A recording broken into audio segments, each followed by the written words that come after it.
Hey friends, it's Carly. Welcome back to my kitchen. So today I am going to be making another vegetarian dish because that's really popular with my family right now. And it happens to be the beginning of soup season here. So I am going to be making cheesy corn bisque with garlic bread tonight. So it's going to be kind of sweet with the corn, and it's going to be creamy with the cheese, and it's just going to be fabulous. So first thing I'm going to do is prep my vegetables. The first thing I have here, you can see that I've cut up two onions, and I'm going to use my food chopper on those, and I have 4 cloves of garlic here. I'm going to use my garlic peeler real quick. If you haven't seen this before, it's super simple. It's just a piece of silicone. You put your garlic right inside it like that. Can you see it? Yes, there it is. And then you just roll it.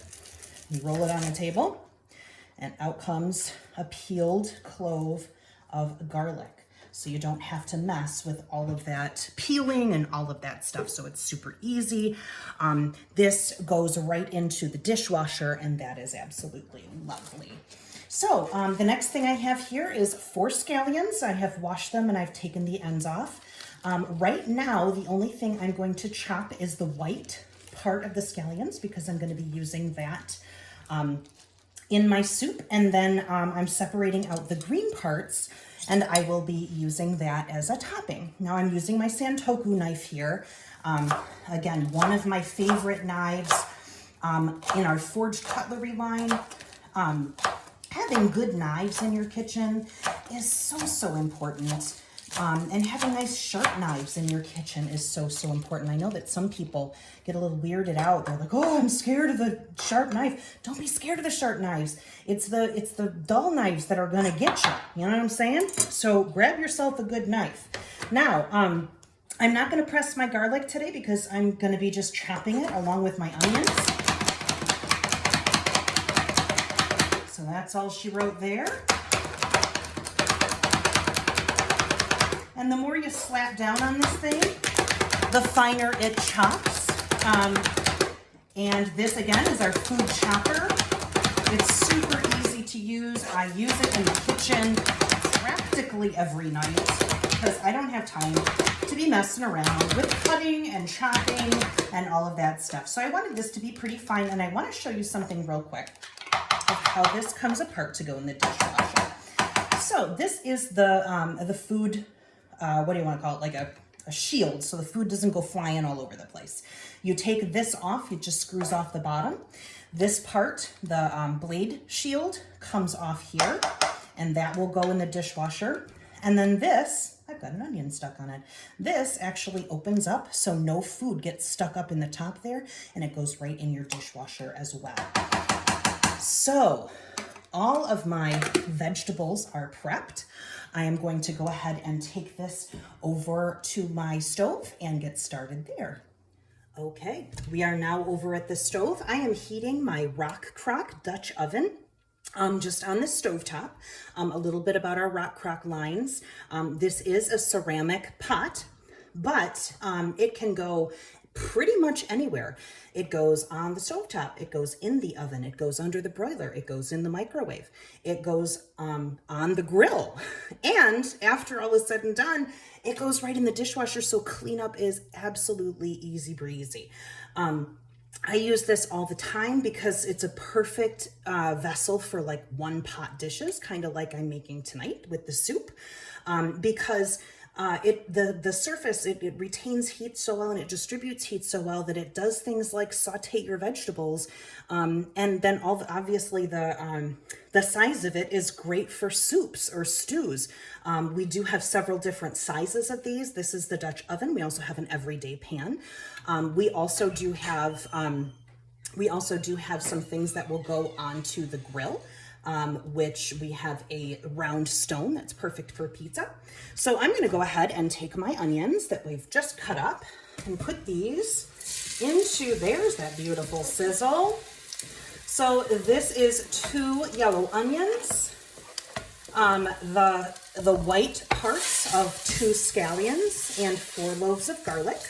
I'm going to go ahead and just cook these down until they get translucent. And then we will go to the next step. So my onions have been cooking down for a few minutes now. And what I'm going to do is I'm going to add a little bit of butter. This is about 3 tablespoons of butter. And I'm going to melt that down, which of course is going to add a little creamy and buttery flavor into the soup. But also I'm going to use the fat of that butter to create a roux. Now, if you don't know what a roux is, it's R-O-U-X, by the way, like all those extra letters, right? So I'm gonna create a roux, and basically what roux is fat and flour. A lot of times it is a gravy starter or a sauce starter. So if you are going to be making, a turkey gravy, for example, you might get the turkey drippings from your turkey tray and then make a roux out of some butter or some kind of oil and flour. Cook it down until it's nice and brown, and then add your turkey drippings, and you've got a gorgeous gravy. Now, this is just 4 tablespoons of regular flour, and I'm just gonna add that right in there and kind of move that around. Now, my pan is still nice and hot, and right now I'm just combining that butter, which is gorgeous. It's turning a beautiful brown butter color, and I'm incorporating that flour. Now, your roux, you want to make sure that you cook it down a bit. You don't want to add your liquids right away because you're going to have that floury flavor, and you don't want that. Basically, the deeper brown you can get your roux without burning or overcooking it, shall we say. But the darker brown or tan your roux is, the more flavor you're going to get. So you're going to want to go ahead and cook this for a couple of minutes, or depending on the heat of your pan. Oh, my oven's singing to me, how exciting. Depending on the heat of your pan, you definitely want to kind of move it around a little bit, especially if your pan is screaming hot. So I'm going to cook my roux down for a couple minutes till I get that beautiful dark color, and then we'll go into the next step. My roux is all cooked down. It smells delicious in here. Let's see if I can pick up a little bit of my roux. It's got obviously those onions and garlic in there, but you see how it's that nice kind of golden brown color? That's exactly what you want. And that's going to make your soup or stew nice and thick. So what I'm going to do now is start adding the liquids that are going to make up the broth of the soup. This is 3 cups of veggie broth. You could certainly use a chicken broth if you wanted to do it like that, which is completely fine. It's still, I mean, it's a meat product, obviously, but it would still be, a delicious addition. So right now what I'm kind of doing is running my mix and scraper right along the bottom and kind of picking up all those little brown bits in the bottom and kind of deglazing the pan, because those little brown bits are all kinds of flavor. And of course, I am breaking up that roux so that it is forming a nice thick soup base for us. Now, the next thing I'm also going to add, because we want this to be a nice creamy broth, is just about 3 cups of milk. Now, if you wanted to, keep this vegan, you could obviously use a milk substitute, or you could just leave it not creamy, and that would be completely fine. Just add a little bit more veggie stock or veggie broth. So I am going to go ahead and bring this up to just a slow boil. We don't want it to be, rumbling and going all over the place, but that will help to thicken our soup. So once this comes up to temperature, I'll be back. My soup is bubbling and smells delicious. The broth is getting nice and thick and creamy. So it is just about time to add the rest of our ingredients. Now I told you this was going to be a corn chowder. So I have rinsed off in my colander here, the Easy Read measuring colander. This is 3 cups of corn. You can use fresh, you can use frozen. If you like, I mean, fresh corn is always beautiful, right? Right off the cob, kind of a gorgeous fall thing. You can use our kernel cutter to get that right off the cob, or you can use canned, you can use frozen, however you would like to do it. So that's gonna go in there. My next ingredient, just to add a little extra creaminess. This is about 2 tablespoons of sour cream. Again, if you're trying for a vegan recipe, you can do, you know, a soy substitute or something obviously to make it vegan, but we're doing vegetarian tonight, but not all the way vegan.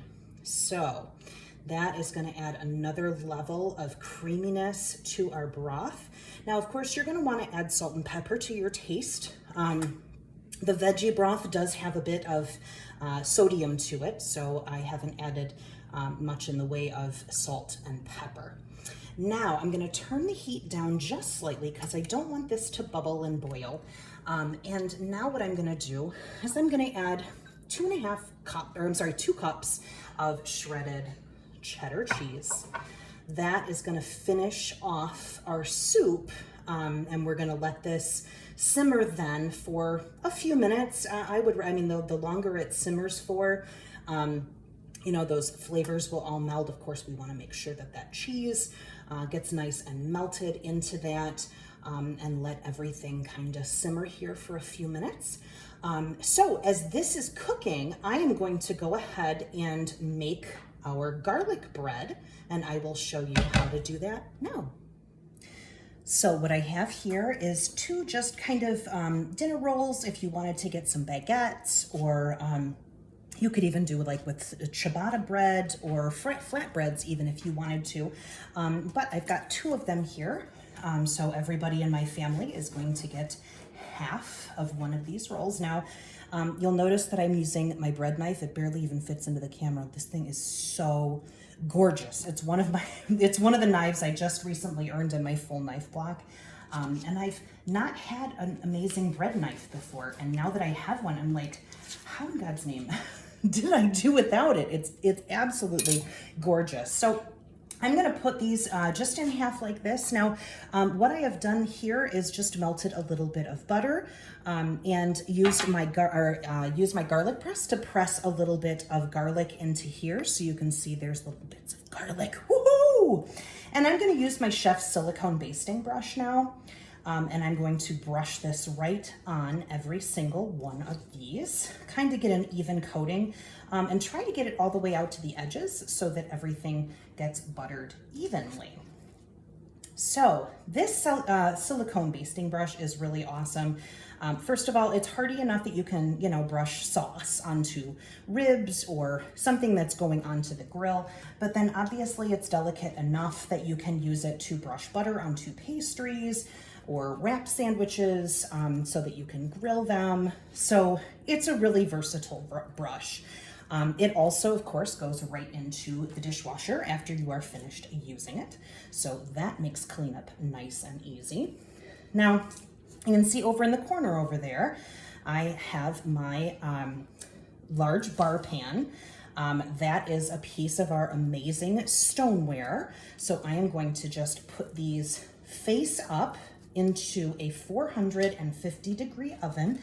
And while my soup is kind of simmering over there, I will go ahead and pop these in the oven and get a nice, beautiful, brown, crispy crust on the top. Here we are, friends. Isn't that beautiful? I just ladled a steaming bowl of our corn chowder, and you can see that beautiful garlic bread that's going to go on the side. Now, I'm a little fancy, so I'm going to dress up my soup a little bit. So I'm going to put a little bit of shredder, isn't that like Teenage Mutant Ninja Turtles? Shredded cheese in the center, and now I'm going to get real fancy.